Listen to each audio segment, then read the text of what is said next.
This is Hidden Killers with Tony Bruschi. Here now, Tony Bruschi. The Kohberger case has never lacked for controversy, but the last few weeks have brought a fresh one to the table. Crime scene photos. If you've been on X or Facebook lately, you've probably seen some of them being passed around. Sometimes blurred, sometimes not, sometimes with all the sensitivity of a medical examiner's report. Sometimes just showing the empty shell of a house that's been talked about to death, but never really seen. For more than 2 years, the gag order kept a lid on nearly every visual detail of this case. Now, for better or worse, the lid's off in certain corners of the internet. And like with everything in this case, there's outrage on one side, curiosity on the other, and a big murky middle in between. What do these pictures actually show? In some cases, not much more than a room, a staircase, a wall, and others, the signs of what happened there are very visible, even if blurred. And that's the rub. For people who've been reading detailed graphic affidavits for years, is it really more harmful to see the spatial layout of the scene? Or is it crossing a line that can't be uncrossed? There's a debate here about the line between transparency and exploitation, and whether the release or leak of these photos helps anyone except the people looking for shock value clicks. There's also another story running in parallel. Daily Mail is reporting that even in solitary confinement, Kohberger isn't exactly living in total silence. Inmates have found a way to weaponize the prison's HVAC system, shouting through the vents to harass him at night, keeping him awake, making sure he knows he's not forgotten in there. And not in a good way. And if that report is accurate, it's the kind of prison justice that doesn't show up on a sentencing order, but it can make life inside just a little more miserable for a man already locked down 23 hours a day. Both topics raise the same underlying question. What does justice look like once the trial is over, or never happened in this case, and the headlines fade? Is it in the controlled release of evidence so the public can see it for themselves, or is it in the small, petty, relentless ways a prison population reminds a high-profile inmate exactly where he is and who's in charge? Jennifer Coffindaffer, retired FBI special agent, joining us to parse all of this out. Let's get into it.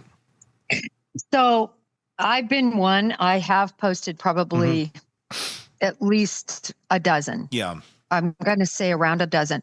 Very careful to select ones that, of course, have nothing to do with any, bodies where you could see anything in that vein, and actually very few, and I slimmed them down so you could even see very little blood spatter. I think one I had a little bit more than the that was. There was one you had that had a little blood in it, but everything else didn't look like a whole lot. Yeah. I think really for everybody who's followed this case, because of that gag order for 2.5 years. Everybody, sleuths and just, people who follow true crime, they wanted to see, what did this house look like? How could this have happened? How could nobody have seen him come in? How could you not hear? What was his trail that he took? Just all the, sort of investigative kind of, glass they wanted to put on it, right? They just wanted to take a look at everything.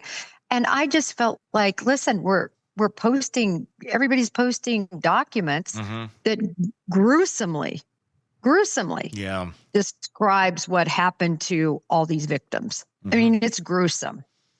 And yet, so we can read it, but we can't look at what the bedroom, how it was configured. I have no problem with getting the bedrooms configured. I mean, is it just the law that allows this to happen? Is there anything that could have been done to stop the photos from getting out? I guess I don't know.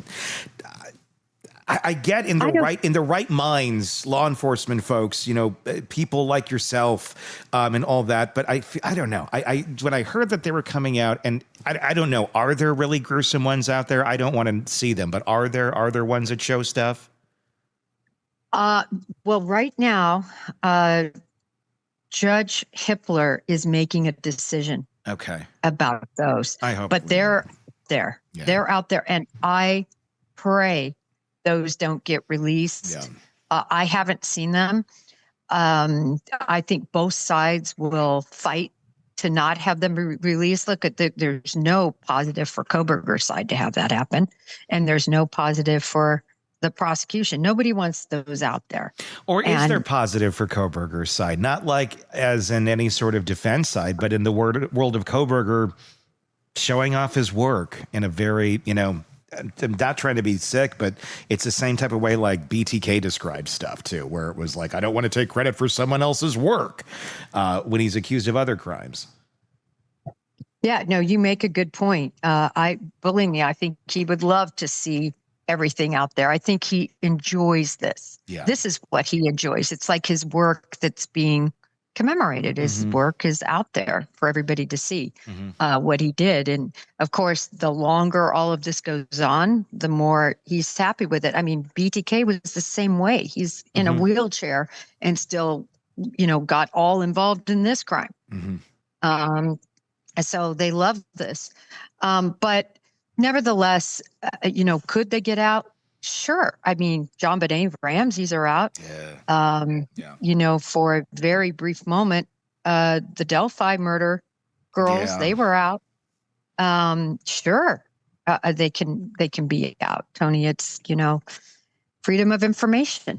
It is. And I guess, whoever wants to look at him can look at him, but I don't want to be part of that. As long as, I like what you put out, what I've been generally saying, I have no problem with.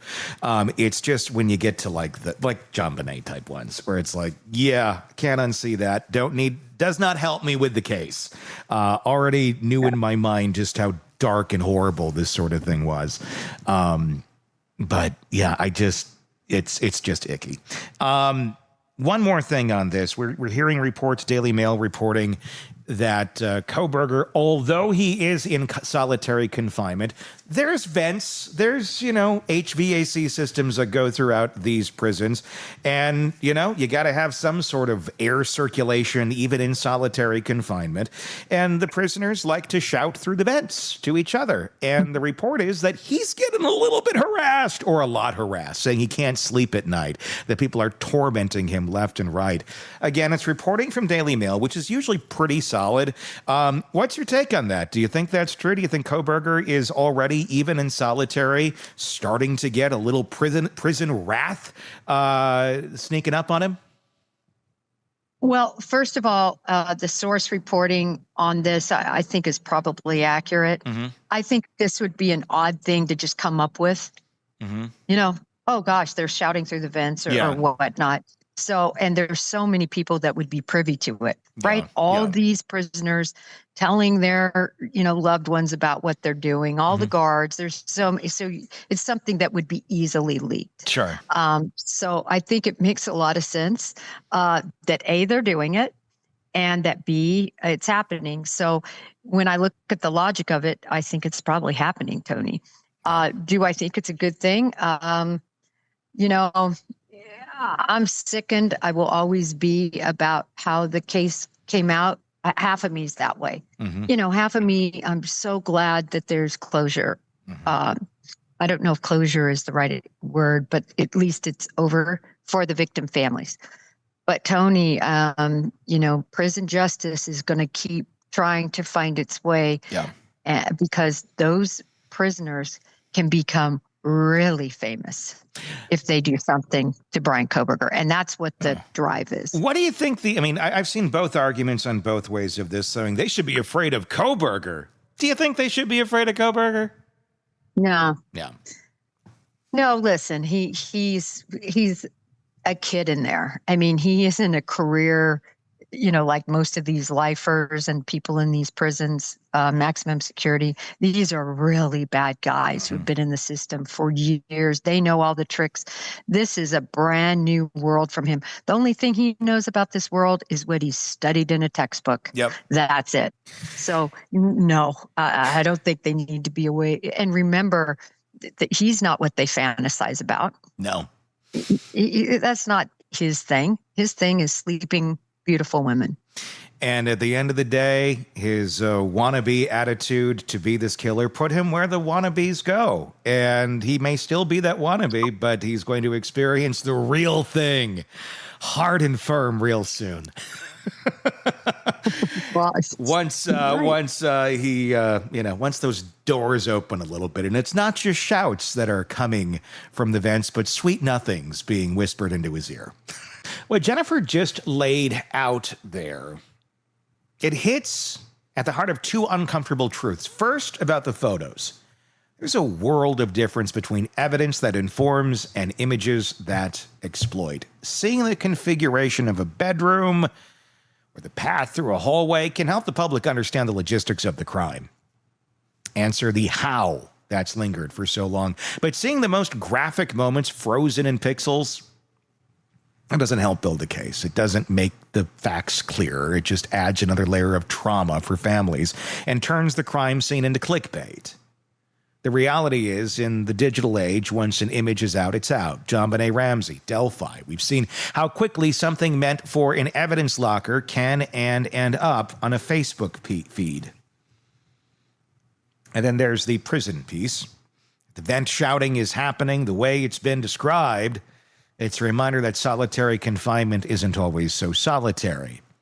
Sound carries, word travels, and in a high-profile case like this, there is no shortage of people inside who'd love to say they got under his skin, or worse. And Jennifer's right, for some inmates, targeting a figure like Kohberger isn't about moral outrage, it's about status. It's a maximum security world.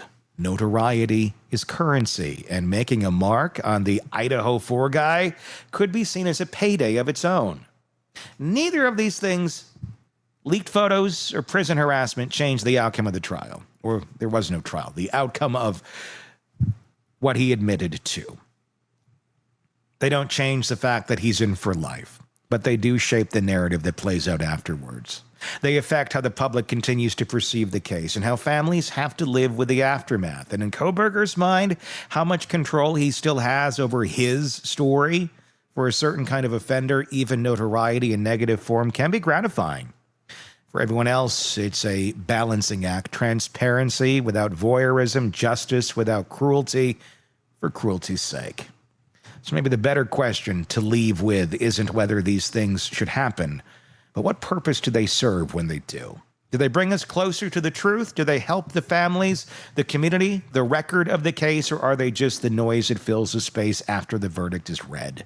Because in the end, the case may be closed in court. But out here, the ripples keep the water moving, and not always in the direction of clarity. Tell me your thoughts in the comments section on YouTube. Search for us wherever you get podcasts. Search Hidden Killers with Tony Bruschi. Make that same search on YouTube and find us there if you're not already there. And like I said, tell us in the comments what you think and press subscribe so you don't miss any of our coverage in this case. Hit that little bell notification so you don't miss anything there on YouTube. We do greatly appreciate it. Until next time, I'm Tony Bruschi. We will talk again real soon. Want more on this case and others? Then press subscribe now and don't miss a moment of true crime coverage from Tony Bruschi and the Hidden Killers podcast.